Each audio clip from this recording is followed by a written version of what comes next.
So how did you get the gig? I fought for it, but really, I was honored to be sent the script by Sam Raimi, a filmmaker that I hold in the highest esteem. And when I read it, I felt both terrified of the concept of being the one to make a new Poltergeist film, but also I got thrilled by the possibilities. And when I came in, what I spoke about was both my passion for the material, but also the possibilities, what it could be, and that I think was what Sam Raimi wanted to hear, and we started to work together. Sam's a specialist in houses and trees. Yeah. So what was his input?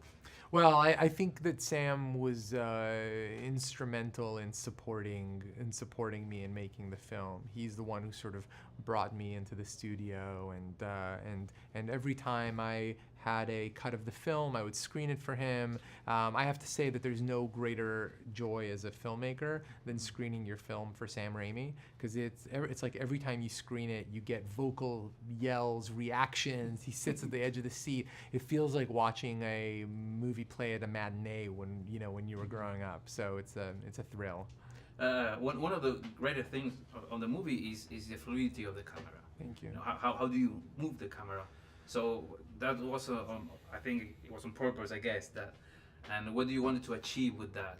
Well, I think one of the great things about horror is the lack of control that we have as an audience, and you get no better sensation of that than when the camera goes somewhere in spite of where you want it to. So if you feel comfortable with the camera coming to a stop, then what I would do is continue pushing it further towards the horizon, or towards the corner or the shadow that we're fearing. And I think that in that way it feels like I'm wresting control away from the audience and moving the story forward through my own hands. But also it feels like there are places in this story where the movement of the camera can give us a sense of the life of the spirits.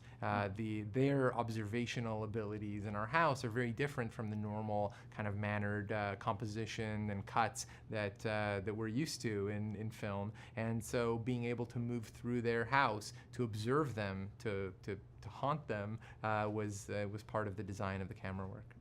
The movie is basically a haunted house movie. Yes. So do you have any references in other movies? Because I saw the camera, because I thought about The Shining, for example. Yeah, I mean, The Shining is my favorite haunted house film. But I think that what that film did was offer up a master class in losing control. It's the perfect example of how you get to know a place, how you become afraid of the walls that build a structure by the way that the camera reveals them and moves through them. And so it's a perfect test case. Okay, well, thank you very much. Thank you. Good luck with the movie.